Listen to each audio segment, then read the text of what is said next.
Salut, c'est Trado, je suis content de vous retrouver pour la mise à jour de l'analyse technique sur le CAC 40. Sans plus tarder, les données mensuelles pour faire un point. Et nous sommes toujours en tendance haussière. Regardez, le nuage est toujours ascendant. Nous sommes toujours ancrés au-dessus. Le rebond sur la moyenne mobile à 20 mois est en train de s'opérer comme il s'est déjà opéré lors des précédentes attaque contre la moyenne mobile à 20 mois et il n'y a aucune raison pour l'instant de penser à une inversion de tendance. Il est vrai que nous avons ici une zone de résistance rouge qui nous bloque, cela fait un an que cela dure, cela fait un an que cela s'interpose entre les CAC et les sommets, mais pour l'instant il n'y a pas d'inversion de tendance et nous sommes d'ailleurs également aiguillés par ce canal rouge ici qui nous enseigne que tout se passe pour l'instant pour le mieux sur le CAC 40. En données hebdomadaires, pas de tendance baissière à l'horizon non plus. Vous le voyez, le nuage est complètement plat. La moyenne mobile à 20 semaines se dandine, n'arrive pas à trouver une orientation claire. Tout ça est assez symptomatique d'une tendance qui est également neutre. Pour l'instant, encore une fois, hein, on est en train globalement de faire du yo-yo entre cette zone de support et cette zone de résistance. Tout mouvement d'ampleur ne saura être détecté qu'à partir du moment où une de ces zones aura été cassée. Pour l'instant, nous n'y sommes pas encore, même si un retour sur les 5100 est tout à fait envisageable, il en faudrait davantage pour initier une tendance baissière. On regarde les données journalières. Pas avant d'avoir appelé, comme d'habitude, ce qui a fait l'actualité du jour et qui peut expliquer les évolutions. Tout d'abord, en fait, c'est l'unique chose, hein, c'est la nouvelle tension sur le plan de la guerre commerciale, puisque M. Trump continue de souffler le chaud et le froid.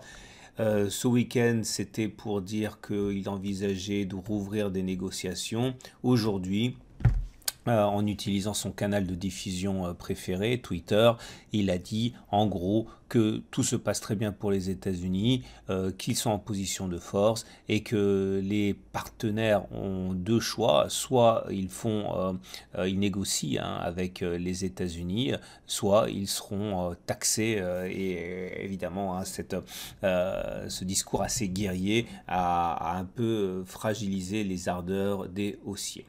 Voilà pour les fondamentaux et maintenant voilà pour l'analyse graphique du CAC 40. Toujours pareil, nous avons cette zone orange de support qui continue de faire son office, à savoir un rôle de soutien. Chaque fois que l'on a touché cette zone de support orange, on a rebondi vers la résistance rose. Donc c'est quelque chose qui ne doit pas être écarté. Je vous rappelle que le canal vert est hypothétique et il deviendra actif si on casse la zone orange.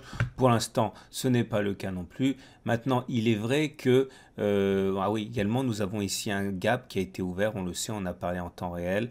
S'il est comblé, il y a de fortes chances pour que l'on aille provoquer une nouvelle attaque baissière au contact de la zone, du bas de la zone orange, mais pour l'instant, ce n'est pas le cas.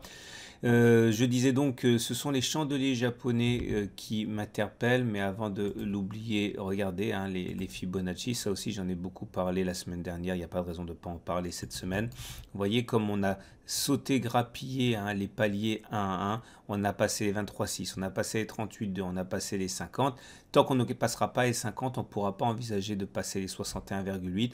Ça ressemble à une lapalissade, mais malheureusement, hein, c'est comme ça que fonctionne l'analyse technique. Hein. Et donc, pour l'instant, on est coincé, comprimé entre les 50% de Fibonacci et 38,2% de Fibonacci. J'avais expliqué hier qu'il fallait se méfier des chandeliers japonais ici, puisqu'on a vu un doji, deux doji.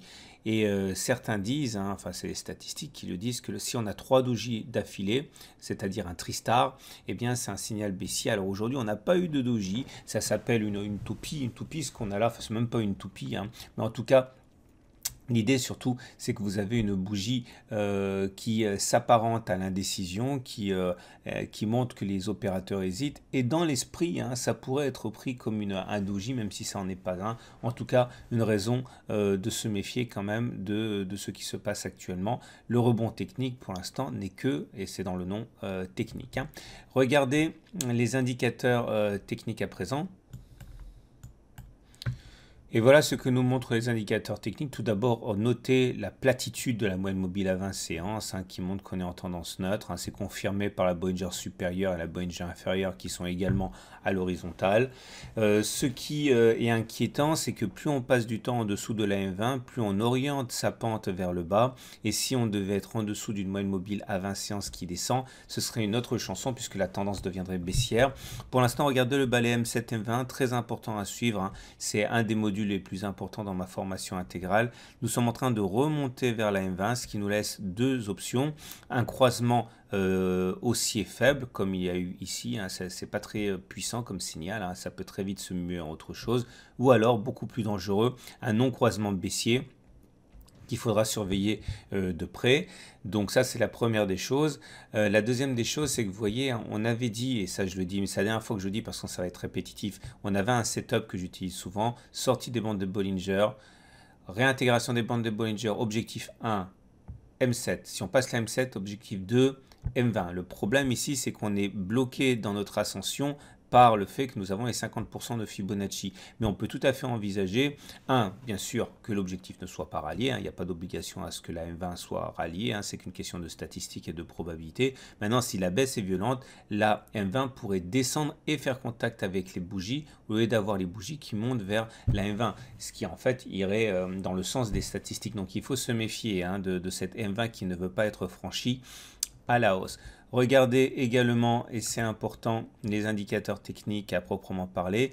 On a déjà dit qu'il y a une semaine, en début de semaine dernière, on a vu un signal haussier qui avait été donné par le MACD 0 retard et par le CCI, ça c'est fait. Maintenant, le problème, c'est que le mouvement impulsif n'a pas encore été communiqué aux indicateurs techniques plus lourds. Le momentum est toujours sous 0, le RSI est toujours sous 50. Ça montre que pour l'instant, il manque du relais dans cette impulsion haussière. Et c'est pour ça que je crois pour l'instant à un rebond technique plus qu'autre chose. La bonne nouvelle, c'est que le MACD est en train de croiser son signal. Mais la mauvaise nouvelle, c'est qu'on est toujours dans la zone de danger, la zone qui peut nous faire un non-croisement baissier ou un faux croisement haussier. C'est-à-dire quand on croise et qu'on recroise dans l'autre sens. Et ça, c'est très, très, très dangereux. Donc, alerte maximale sur le MACD. Est-ce que ça suffit pour vendre et spéculer à la baisse? Non. Mais est-ce que ça doit être une incitation à ne pas acheter? Peut-être. Voilà ce qu'on pouvait dire pour les indicateurs techniques. Comme d'habitude, on fait le tour de l'Ichimoku qui lui aussi commence à adopter une connotation négative, même si ce n'est pas encore le cas. Regardez le nuage, il est complètement à plat comme ça.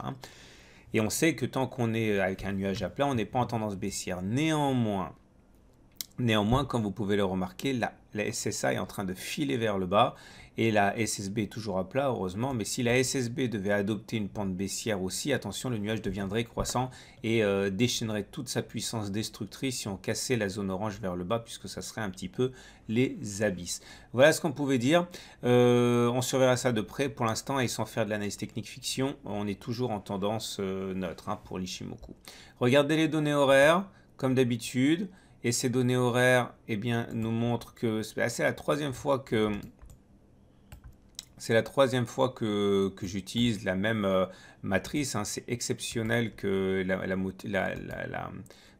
matrice ne soit pas modifiée. Mais là, ça montre justement le fait qu'on a un tristar. On a 3 bougies d'hésitation. Ça montre bien qu'on a du mal à prendre une décision et du coup, les repères restent les mêmes. Ils fonctionnent à ravir. On ne va pas les changer pour se faire plaisir. Nous avons une résistance ici au-dessus de 5366. Je vise 5386. Tant qu'on ne passe pas les 5366, un retour sur les 5333 à ma priorité, à ma préférence. En dessous de 5327, direction pour moi 5305. Voilà, je vous souhaite une très bonne journée et je vous dis à demain pour la mise à jour.